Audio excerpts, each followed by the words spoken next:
guys! Welcome to another episode of Tips of Scriptures! Hi.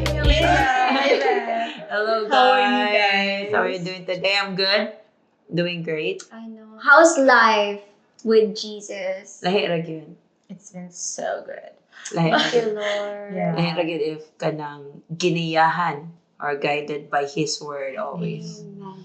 Malipayon ka, you're joyful, you're at peace. Yeah, like comforting I peace. know. Kaayo. And I've just noticed bitaw sa mga days ako life when I'm walking with Jesus Mhm. and when katong kaniadtong life na ako that I was just walking by myself.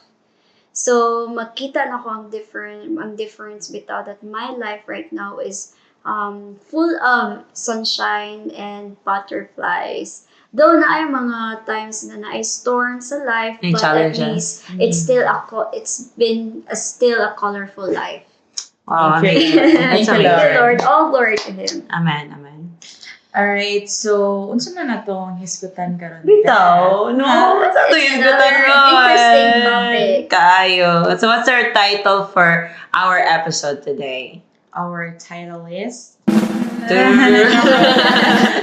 Is Do Do Not quit doing good. Amen. Meron siyang do not quit doing good. Dati yung uban nga mo quit. Like, kayo, okay, mo ba? Like, na ba yung mga tao nga kapuyon? Yes, naagyo. O maayo. Amen. Even ako, no, personally, there are times bitaw nga night times nakapuyon ta to do, especially sa pagbuhat o kanang maayo. And why is this being stated? Why is this our topic nga karong nga episode? It means that normal day sa tao nga kapuyon. Because we are not created perfect. And kita tao na tay mga imperfections and usa na ana is kapuyon ta. Not just in doing good but in doing a lot of things. Kapuyon ta, especially kanang consistent na tanggabot Gabuhat ana ana, wala yeah. tay makita nga resulta Dayon. dayon. Tama ka Munang siya. kapuyon ang mga tao. Na ako'y nailhan ana nga to. As in, nakadungog dyan ko. Ay, ano ba? Nga, Yeah. hindi ko siya nga, gikapoy naman pag buhat o maayo eh. Gikapoy na ako na siya sunod sa rule, sa mga regulations. Pwede magbinugoy sa siya. And Pwede then, ba bado ko today? and then I shared this verse to First. him. And we're going to share this verse to you, listeners, as well. Hallelujah. So makita ni siya, it's biblical nga kapuyon kita. Mm. So asa mo na nga makita sa Bible? Makita na siya sa Galatians chapter 6, 9 to 10. Alain ko, read. Let's check. Alright, go. Okay, so in Galatians 6, 9 to 10, it says here, "Let us not grow weary in doing good, for at the proper time we will reap a harvest if we do not give up. Therefore, as we have opportunity, let us do good to all people, especially to those who belong to the family of believers." Ako siya gi-share ang nga verse. Na yun. And then, reminder na po siya, di ay no. So, ito. Kuan day siya sa like natural good sa usa di man ta robot. Natural good sa usa ka tawo nga kapuyon. Mao nang ang Dios isip nga kana nakakita siya nato na napaminaw siya nato. Kabalo siya sa Katong struggle. Katong struggle nga gikapoy naman siya.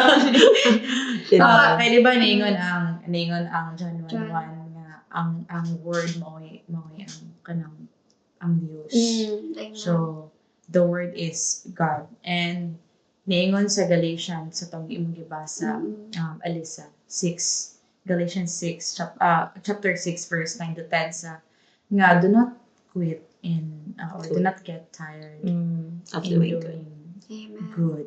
Subot pa sabot. Natural gid sa katawo nga kapoyon sa sigig palami or sa sigig not the correct term, but kapoyon ako sa katawo nga sigig buhat og maayo. Mao nang ang Dios nag-remind ka nato nga ayaw ka kapoy. Yes. So mura bitaw kung imo siyang isipon best no mura bitaw Lord kapoy na ko niyan. Ngayon ang ginawa ay kakapoy. Ay, kapoy dira. Kay nga naman. Okay. Mo na ta diskutan. Karon. Amen. So we have 3 points to remember ani nga episode nga nganong dili ta mohunong sa pagbuhat ug maayo. And number 1 point, it is said here, let us not grow weary in doing good. So, ako ni-explain bito na point, no, that there's sometimes sa atong kinabuhi that when we're doing good, sometimes dili na dahil na reciprocate. Like, if you're doing good to someone, sometimes if dili na ma-reciprocate, makapuyan ta. Because that is our tendency bitaw na tao nga ma-encourage ta to keep on doing something good, especially if makbalisan po ta Sa of dayon. doing good. Correct. But it is what God's word is encouraging us to not stop doing good, because even if dili dayon na ma-reciprocate sa tawo nga imuhang gibuhatag maayo, always remember that God will reciprocate it even if others won't, because He sees you doing it. He sees you doing good. Amen. And dili siya dili niya maako nga wala gyud kay balos ana. Muna nga ma-encourage ko anino nga ay if walay makakita na ako, if walay mo balos na tao nga akong gibuhatan maayo, I know that God sees me doing it, and He will reciprocate it. Amen. And lahi biya mo balos ang Ginoo. The best biya siya mo balos. Amen. Mas Di palupig. nindot. Di siya palupig, Di mas palupig. nindot iyang balos. Actually, imuhang gi-read kanina sa verse pa, na ay time of harvest. Na ay time of harvest. So, kaniday siyang pagbuhat og maayo is kuan siya betsa. Mura bitaw ka og nagplant og seed Amen. na in due time maka-harvest ka. Harvest ka. Alright, so unsay maingon nimo na Beth? Tinuod to yung giingon ni Alisa nga bisan tuod if dili siya ma-reciprocate dayon ang imong gibuhat nga maayo, still buhat ra gyapon kay again ingon sa kanina nga you're just like planting seeds. So, sige na kag-plant ng seed and maabot na gyud ang panahon nga maka-harvest ta na. Amen. So no? So, to end my first point, God will reward those who are faithful to Him, and those who are faithful, especially in doing good. Because one of the fruits of Holy Spirit is goodness. And usa diya nimo mag-ilhan ng tao na agi Holy Spirit na napuyo gyud ang Holy Spirit, ana nga tao is makita nimo ang fruits of Holy Spirit. And usa biya nga fruits of Holy Spirit is ang goodness. And if you just keep on doing it, there will be a time na ikaw agyapoy mo ani kay kung unsa imong gitanom, if you're planting good, then good po mo balik nimo. Bitaw. Amen. Amen. Ugas ani Ugas principle. Yeah. So, makoy ma-add ana Alisa sa. So katod yung mga tao nga mo claim na they are Christians, but dili makita ang goodness sa ilang life. Is a fake Christian. Kung Christian ka, Yes. ang Christ na ani mo, Amen. and the Spirit of God is living in you. Natural, mo-produce ko na siya. O, Goodness. Kaayo. so, picky ang imo ha. Questionable. Questionable. Questionable yung pagka-Christian. Christian. Yung walay makitaan or dili ka mo produce of goodness sa diya sa imuha. So, thank you guys. So now, Reminder ba? yeah, thank you. So, let's proceed to our second point. Na your harvest is coming. So, as we read our verse kanina, it says there nga do not get tired of doing good because at the right time we will reap a harvest of blessing if we don't give up. So if makita na to sa verse, naagid ay siya blessing. Wala ra ka nagbuhat og maayo dira nga sa wala. Hallelujah. So, gingon na ni Novi kanina nga you're like planting seed. Lain pud kay nagplant ka, wa pud kay maani. Wala kay ma-harvest. So, remember na lang always nga whenever you do good to someone or to other people, it's like you're planting seed and maabot gyud ang panahon nga makaani ra gyud ka sa imuhang gitanom. Tuod, dili siya dali dayon or mahitabo dayon, but naa gyud kay ma-harvest. That's why atong point karon is your harvest is coming. So no, the promise gives sa Galatians 6:9 is nag-assure siya nato that our labor in the Lord is not in vain. Kaya naingon ba, tagani nakakapuyon good ta. But sige lang. Bahala ka sa hay, makaingon ka nga, abusar naman sila na mo, uy, abusar na kaysa na ako, be. Sige na gid Sige na ni, murag, ako na lang, sa tanan, ako na lang nagbuhat og maayo. Should I stop? Niingon ang Bible, ayaw. Ayaw. Because naay harvest ti ay. So no, nag-assure sa nato that our labor in the Lord is never in vain. Manang, here are some truths nga akong ma-share po ninyo. Truths about kanang the harvest, nga ang harvest sa Dios is guaranteed. Hallelujah. Kaya na pa rin ganina ba? Di ba ningan ka na nga, sure, naagid kay madawat. So God's timing is very perfect. Di man nimo makit-an dayon ang result, but ang blessing, padulong gid siya. Guaranteed. Guaranteed gid siya. Naagid blessing. Hallelujah. So, musta po ba kagbuhat og maayo kung kabalo ka nga naa jud ay result? Guaranteed gid ay ang blessing. Di ba dili? Now, we know. So, na ako question, Beth. Unsa man? And Alisa. Sige, paunhanay batubot-tupik. Sige. Na ako question, if, for example, ako ng tao nga, nasultian ani yung word karon sa verse 9 pa lang taba nga, do not get tired of doing what is good. Yeah. Kay naargay time of harvest. So, if mabuhat ba kog maayo nimo, kay maghulat ba ko mabuhat po kag maayo balik na ko. Maghulat ba ka? Kay naam gyud mga tao nga ma-discourage. Yeah. Ma-discourage sila kay, hala sige man ko joke ra niya. Sige mo kog hatag og ginuno. Wala lagi ko tagay. Oo, matagay. Wala lagi ko balik. Yung binirito mo, balik hatag lagi. Okay, it's a nice question, no? Para na ako, para dili ka ma-disappoint, ayaw ra pag-expect kung kinsa gyud gamiton sa Ginoo. Kaya ba Yes. for example ha, si kog hatag ni Alisa and ni Novi, then ni Novi. And then mag-expect ko nga ang balik nako is from them pod. Mura kang limit sa work sa Ginoo nga he could be using ka na somebody or laing tao para matagbo to or maka-receive ko sa harvest. Ayaw lang siguro siya i-close like kaniro gid ang gamiton sa Ginoo. Para di ka ma-disappoint. Tinood. Actually, naanak siya sa ako ang back of my mind. Ah, wow. Joke. Pero naanak sa akong kuan ba nga, mahumagod ang ubang tao, ma-discourage sila because in the first place, wrong magod ilang motive sa pagtapang. Yeah. Wrong ang ilang motive sa paghatag or sa pag-show sa goodness. Like, katong example ganina, if ako ba mo show goodness ninyo. If ang motive nako para makabawi mo nako pod. Kaya for example, hatag og gifts ninyo. Kaya akong motives ini ka birthday pod nako mahatag pod mo. So what if di mo makahatag? Ago all. Dira ang laay. Dira ang laay. Sa giingon pa nila.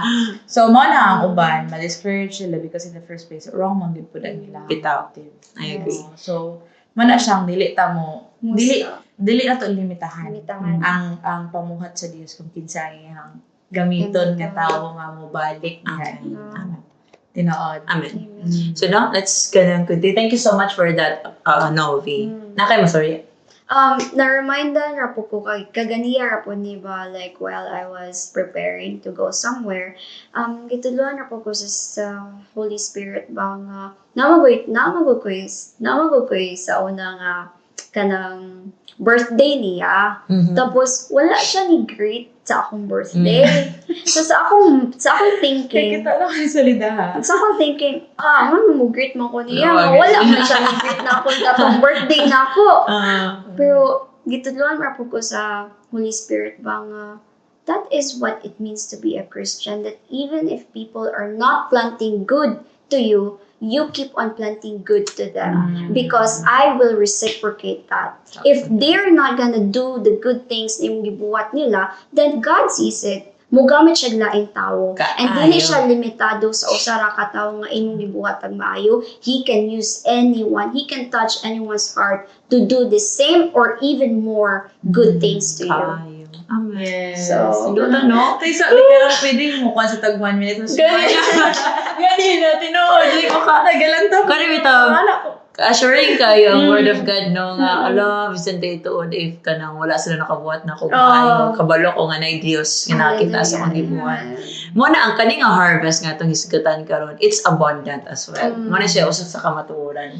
Once makadawat ka ni, once maabot ni, it will overflow. Sure. Hallelujah. So kung usara ka buok ang like nangandoy ka nga kanitawhan na may mo greet nimo, wa ka kabalo nga ang harvest day nga ma-receive Daghan nimo, kayo. is daghan kayo mo greet na si mong birthday. Matablang Diba? ano, reply. So, tagpo, ang reply, thank you.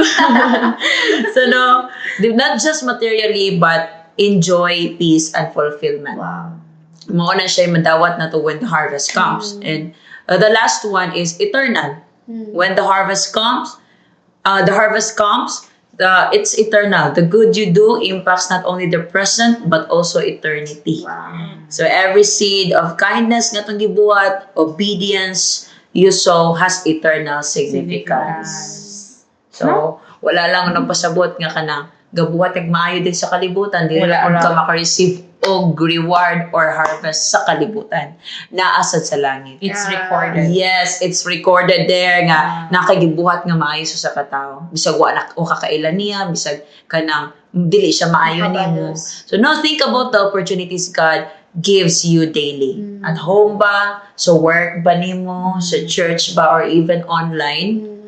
No, think always ang asa kadapit nga kanang think always sa pagbuhat og maayo aning mga tawhana kay naa jud kay ma-receive nga harvest. So that's it Yes. for me. And kana siya mo subay siya sa ato ang third point, which Third is seize every opportunity to bless others. Wow. It's kanang, I don't know if nakakuan mo ni, naka-experience mo ni, but it's fulfilling man gyud pod motabang sa uban. Like bisan sa gagmay ra nga mga butang, tabang baka na tigulang nga mo mulaba na ay mga tawo gigutom. And sometimes no na yung mga tao gyud nga ano ni kay busy ko. And kung ikaw nakakita kay na yung mga taong ang ay tabangan, atong tabangan. Ikaw nga namati, ikaw nga naglantaw din na napungko baka din na nag-kick down sa ba. If na kayo makita, na kayo opportunity nga makita nga makatabang katabang. But Ayun pa, luya-luya, kapoy-kapoy, kay opportunity na siya nga maka-harvest ka sa mapasagiingon event. Maka-harvest ka and opportunity siya nga ma-record sa langit nga, uy, mo nagibuhat ni Kuan atong time, atong November, Kuan, mo na siya nga date, mo na siya nga time. Diba? yeah. And sa inyong mga punto, nice kayo, lami kayo smile, well, lami kayo mag-meditate. Tinood niya. Nanasin bitaw. Tinood bitaw. Like, while we're having this conversation, more na noon ko, mas na-encourage to plant more good things because pag panahon man good sa ani, di ka mag-expect nga dagan kang maani, dagan kang madawat if wala po kay gitanong. Di ba? Tayo. Sa mga boy farmer nga Mag-expect. expect og ani. Oh, Wala wala po siya siya gitanong. Diba? Kaayo. And nice kayo siya paminawon ba? Sugod pa lang sa inyong game. Ayaw kakapoy. Kay ang Diyos mo balos, ang Diyos nakakita. Bisag dili wala nakakita ang umang tao. Baka nga na ko. Wala gani. Reminded dyan ka na. And ang padayon ko sa seize every opportunity to bless others. Kay ang inyong kong gi-focus kanina is sa verse 9. And karon akong itakal ang verse 10. Okay ra ninyo. Okay, so ningon akong basahon diri. Ningon ang verse 10. Therefore, whenever we have the opportunity, we should do good to everyone. Dahil na ang gihyphen din eh. Especially to those in the family of faith. Faith. Especially, like, ibutangan ko siya. Samot na. Samot na. Sa mga kauban mo sa Kaayo. So, kani siya nga verse bitaw, nag-remind siya sa tanang katawhan. Nag-remind siya nato na to always do good and nagtawag siya nato to take advantage of every opportunity to do good, especially sa ato ang fellow believers, especially sa mga atong kauban ng mga Kristohanon. Like, nakabakay nakitaan ng Kristohanon, padulong og simba, way masakyan niya. Wala ra mo pag isa kay masakyan. Dili ka maingon, masakyan niya kay katong naglakaw po ko, ihara kong giyagi. Bahala na ganang tawhana na ay gibuhat mo from the past na bati. Mo siyang suklian ug maayo ra gihapon. Amen. No, kay if imo magod if ato magod siya i-mindset that sa if ang tawo nakabuhat og bati na ako kuno siya buhaton og bati. So kanus ang main ha? Kanus ang main ang cycle kay kung mubuhat mo siya bati ni for example kita duha ha. Buhat tayo bati na kung buhat po bati nimo nya ka nakakita ka ng buhat po bati mo buhat na siya. So kanus Di ang mahunong. di siya mahunong. So Correct. ang hunong gid na is to do good Yeah. and ipakita ang goodness ba. And keep the cycle of goodness. Yeah. Mm. Kanang ka cycle at ang buhaton. Dili the other The way. other way. Yes, correct. Oo, and balik ko na ko. Anyway, dili mo po kayang tawhanan mo yung nag-record sa eternal ni mga reward. No. Wala.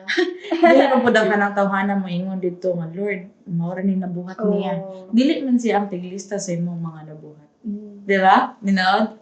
And be intentional sa imong pagbuhat. Sama sa kung giingon ganina. Dapat sakto kag motive. Correct. Dapat sakto. Nakay may nga anak guys.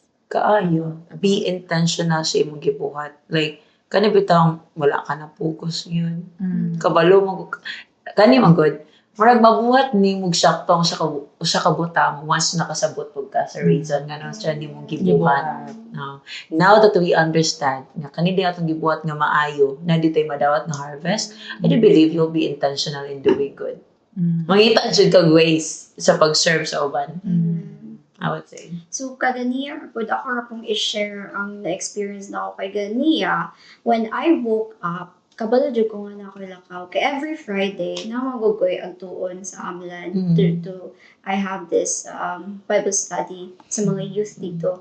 And more ko gibati yung kakapoy. Kung kapuyag travel, effort biya ang mo drive. Correct. And knowing nga, wala biya ko kaya gisulduan to do that.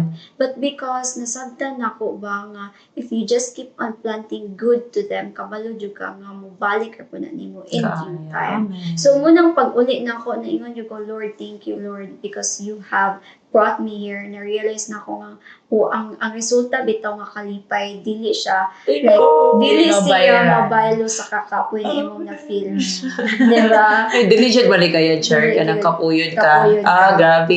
Kuan battle kay siya. Oh. What to ba for dili? Yes. May good ba yan siya itong gibuhat? Magwali ta sa ubang mga tao. Kasi katuo mo guys nga, dili may makafeel ang kakapoy. Kakafeel mo kag kapoy. But, nakasabot lang gid ta. Nakasabot lang yun. Like the joy nga maabot after nga nakuhat at ang maayo. Amen. Lahi ra gyud siya. Makayon siya nga, salamat sa Ginoo ako Salamat. nagpadala. Tinood ako nagpadala sa kakapoy. Tinood siya na. And kailangan ko po Hallelujah. idungag ba? Like, naingon man sa first time ganyan, especially to our family and faith. Before ka mutakal anang sa kauban niya sa pagtuo is, kana bitang ganina, be intentional lang ta, like sakto ang atong motive. Yes. Next na po natong hinumduman is to always do good sa tanang tao. Amen. Sa tanang tao. Sa tanang tao. Bisag bati pa na siya background din ha, bati pa siya sanina, buo ba siya. Ano, kana Tinood. ayaw pamili ang tao kay nang ibang mga tao nga ay kanira ko tabangan kay. Murag na siya. Makabalos na siya. Na, lahi ra ba ang principle sa Ginoo no movie? Yes. Kay mas ganahan siya nga mutabang ta sa tong di ka Dili ka balos. balos. Kay siya ang mabalos na ito, di ba? Kalimot na. Kaya na siya. So, dapat Tinood, dili ta tinood, mamili. Kanipod siya. So, naman yung mga tao na di magandali kaya na different kan beliefs. So, kana ba kay abi kay lahi siya belief, mingon ka nga ay di ayaw ra na siya kay lahi na siya. Makita ba yung mga pagkakristohanan ano? So, bisag lahi sila beliefs, lahi sila background sa kinabuhi. Pagbuhat og mayo kay tungod kay ganahan ka mobuhat og mayo, kanang pagbuhat og mayo liwat ni Kristo. Dili kay nagbase ka sa kung unsa siya, kinsa siya, no? And alita sa sunod sa ang family of faith. Nindot kay no kay kita mag-good, kita pat pa sa Dios, lahi-lahi tag background. Ngan kana naman sa simbahan. Lahi-lahi tag background, lahi tag personality, lahi tag batasan. And it's very challenging. Nindot pa ka paminawan nga, do not get tired of doing what is good. Just then, sige, okay. Okay. Sige. Mga tao, sige, pagkaduwag, ano nga, bitaw, tinuod kita. Pero usahay, lisod ba siya?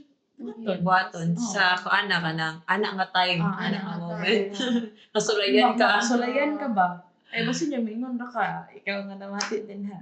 Maingon ka din ang amen. And Amen. sulayan after yung mga paglantaw sa or pagpaminaw sa mga podcast, sulayan ka ba? Naara ba ganay? If naabi, teaching na ganay test. Yes. Asa makakita ko ng Naila sa na jitas. naila sa may test. Asa makakita maestra or maestro nga nagtudlo pero di may exam. Wala pa ko nakita na na din. Ha? Naon sa exam, di ba? Nagani uban nga di magtudlo pero na exam. Di ba? So, ang exam, nakagad siya. Nakagid ang exam. Bisan hindi wala itudlo ay na exam. Correct. Tinuod. And i-prioritize po na to ato ang spiritual family because sa kuan man good kana bitang the way pud mo balos ang Dios nato sa pagbuhat nato maayo naara gid pud na sa within the church kailangan pud I mean wa pud na ko limitahi ang pagbuhat sa Dios pero naa gid na una maka-receive jud ka sa pamuhat sa Dios naa gid sa within the church kailangan pud katong mga taong kriminal tong wala gid pamuhatan sa espiritu ba espiritu ko sa yawa mo nagdala sa ilang kinabuhi alam pud kana may buhat og good nimo naa gid na sa within the church no so bisan pa tagay-offeran ba siya ng bangko nagdagkan ba siya gidala tawagi siya Simple na siya, no? Mga simple simple na siya. things ba na pero grabe ma-appreciate ba na sa mga tao. yes Like appreciate Diyos ako? tao samot pa sa Dios Salamat mo sa Diyos. Like ako, like matabangan ako na daghan kong gidala. Kuhaan ka siya ba? Kana bitaw. Kasi termo na ay, nalimot ko. nindot Magunang-una bitaw siya sa uban. Thoughtful. Thoughtful. So, kanang ma-appreciate na ko na, ma'am, bisa gamay ra, ma'am. kanang naay mga Thoughtful. kana naay mga gadalag bata nga muha siya kanang pabatutoy niya tabagi Kaya. tabagi siya kay in that way kanang nakapakita kaniya ug maayo basin kanang tawana kay wala siya kabaloon sa unpag pagbuhat ug maayo inya imo siyang giplantan og seed tungod ay ana nga act tungod ay ana nga gibuhat nimo makabalo siya ba matakdan siya ba no Amen.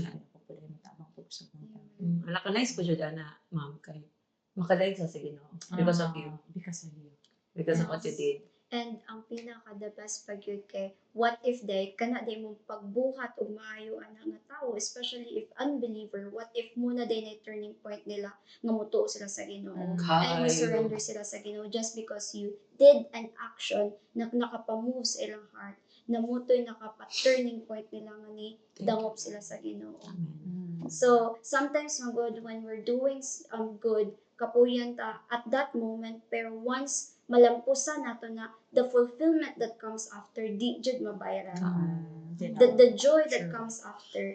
Kapila nagukuan na magpasalamat na lang yugo sa Ginoo na Lord, sakto gyud ay mayroon yung nituo ko sa imong instruction.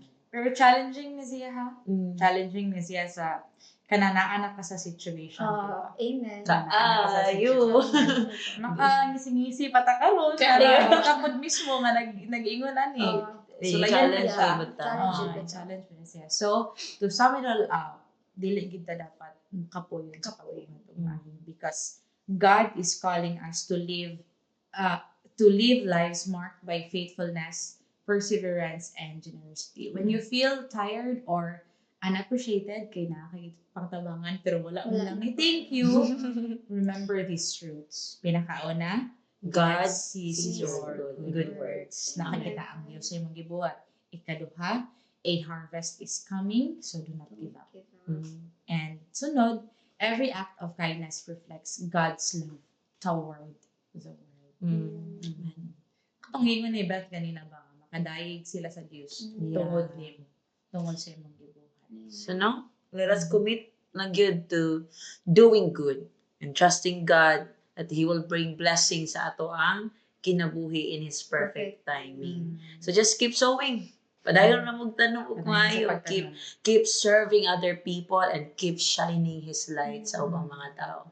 Kay for sure, makadawat kita og harvest and the harvest is worth the wait. Amen ba?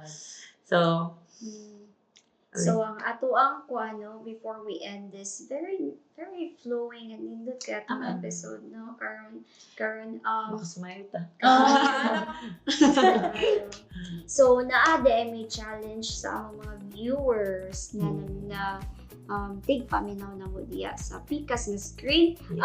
The challenge na mo ninyo nga look for an opportunity each day sa imong kinabuhi to intentionally bless others. Whether through a kind word, pinagi sa good morning, diba? Kind words nimo, a helping hand, a small act of service, tanan na pwede nimo mauna-una na maayo, do it. Because I tell you, dili ako mo ani ana, ikaw ra gyapon na nagbuhat ana ang mo ani ana. Ikaw mo mabulang. Ikaw ang mabulangan. And then, ito na siyang i-challenge. Challenge mo na. If ever ka nang nasa the opportunity to write it down sa comment section, unsa ka nang how it impacted them, pag yan ang kasing-kasing, please, i-comment na kaya mo na siyang basa. Amen. And basta hindi mo pag-like o pag-share, good works na kayo.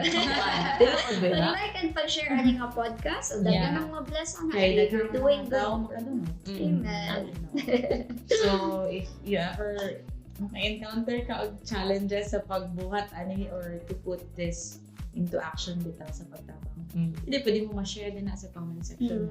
Mo na siya tabo, dagan challenging easy kay mao pud akong situation and maybe amo na siyang makitaan and among i-include siya. So daghang salamat sa pagpaminaw until or see you episode. Once again, this is Sis of Scriptures. Bye everyone.